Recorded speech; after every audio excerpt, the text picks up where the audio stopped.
eu vou fazer o trabalho, que é elencar alguns pontos da obra de Senhora. O primeiro ponto que eu vou falar vai ser sobre a contextualização geral da narrativa. Basicamente, a narrativa gira em torno de uma mulher jovem de 18 anos, muito bonita e que ficou herdeira da herança de seu avô. O nome dela é Aurélia Camargo. Pra- Antes da história começar, ela começa a falar sobre a família de Aurélia, que é basicamente a Emília Camargo, a Emília Lemos, perdão, que ela conheceu, a moça era pobre e ela conheceu o Pedro Camargo, que ele era um estudante de medicina. Eles amaram um ao outro, só que o pai não tinha, o pai de Pedro não tinha conhecimento desse casamento. O que aconteceu? Eles se casaram escondidos porque Pedro tinha receio do pai não aceitar se casar com uma pessoa humilde. Ano se passou e ela teve filhos, o Emílio e a Aurélia. O pai, depois de muito tempo, decidiu ir morar com eles, com a família dele. Porém, aconteceu que ele morreu. Ele faleceu e deixou a Emília viúva. Alguns anos se passou e a Aurélia, já moça com 16 anos, era muito cobrada pela família para se casar, pois a situação era difícil e bem vulnerável para a família, já que eles ficaram desamparados. Em seguida, veio a falecer o Emílio, de uma doença normal, enfermidade. Algumas coisas se passaram, ela conheceu o Seixas e ela acabou se apaixonando, ele acabou se apaixonando, porém, um embate moral no Seixas não impediu que ele se casasse com ela, se ele pedisse a mão a ela, porque ela era pobre. Em vez disso, o pai de Adelaide, que era uma moça, que fez ele pedir a mão de Adelaide. Ou seja, ele comprou Seixas.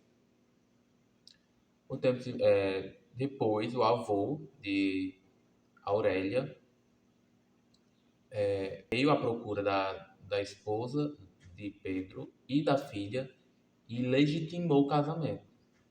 Porém, a mãe e depois de algum tempo, de alguns dias, morreu a mãe e o avô de Aurélia em uma data muito similar. Ela foi morar com Firmina e se passou o tempo que começou a obra de fato, que foi ela indo na alta sociedade. Agora, o que aconteceu depois foi que ela, depois de 2 anos, teve a ideia de se casar com o Seixas, porém ele já estava comprometido com a Adelaide. O que aconteceu?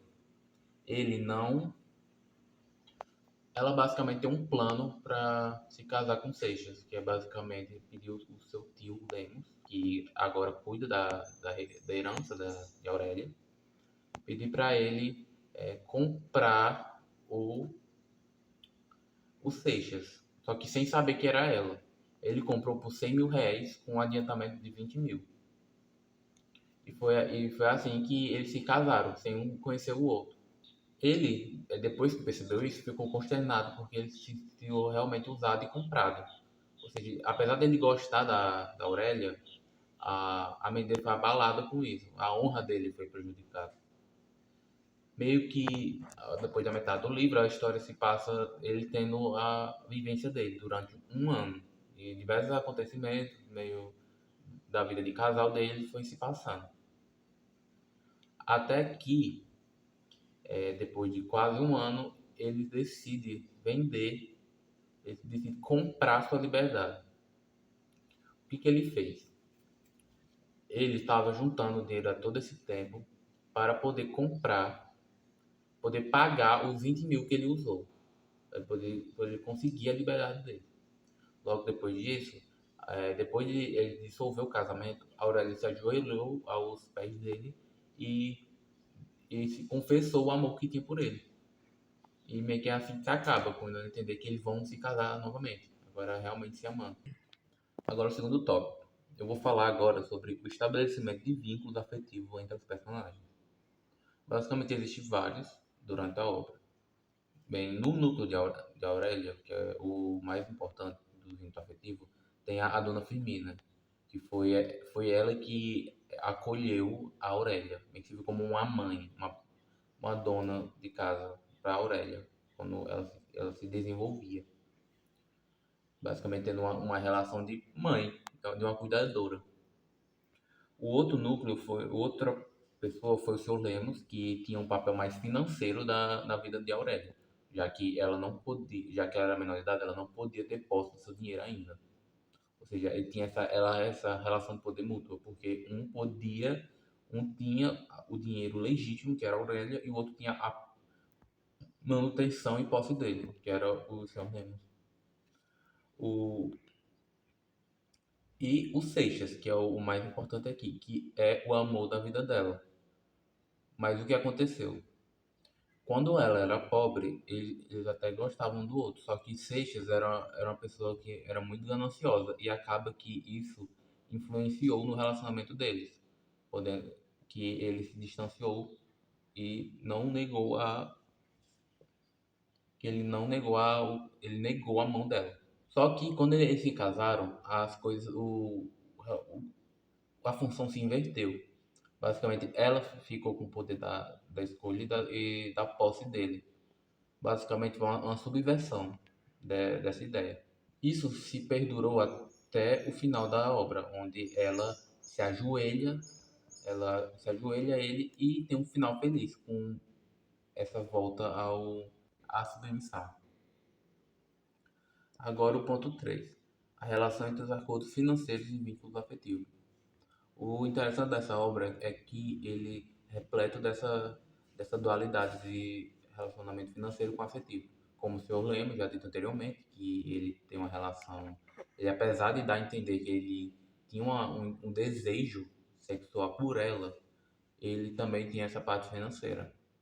O Adelaide, que ela é uma pessoa, ela é uma filha de gente rica, só que ela amava também uma pessoa pobre, que era o Torquato Ribeiro. E o Seixas, que é a mesma coisa que aconteceu com Adelaide, aconteceu com ele. Ele foi comprado nas duas ocasiões. E por fim, o que você queria salientar é sobre o Seixas e a Adelaide. A Aurélia, perdão. Que basicamente esse foi a ideia central da narrativa, que foi estabelecer o antes, quando ela não tinha dinheiro e o relacionamento dele não dependia disso, quando que ela controlou o relacionamento deles. Que essa parte meio que deixou de acontecer quando eles pediram o divórcio e ela se ajoelhou e ficou submissa a ele. E o último tópico desse vídeo seria a visão da mulher no contexto do século XIX. Basicamente, o que poderia ver nessa narrativa reflete muito a visão machista que tinha nessa época. Com várias frases dando a entender que a mulher realmente era submissa e que ela devia ao homem. E o fato do homem estar nessa situação de submissão mancha a honra dele. É como se fosse o fim do mundo, porque ele se assemelhou a uma mulher. Seria essa a ideia. A outra ideia é realmente a ideia de posse, que a mulher acaba sendo subserviente ao homem e sendo posse dele. Por isso que esse romance é até bem interessante, a forma que ele muda esses valores. Porém, acaba que, mesmo na época, acaba reforçando isso, porque o final feliz dela foi virar submissa, foi seguir o padrão da sociedade, que ela conseguiu ser feliz. E aqui que eu termino o vídeo da análise de Senhora de José de Alencar. Muito obrigado pela sua atenção.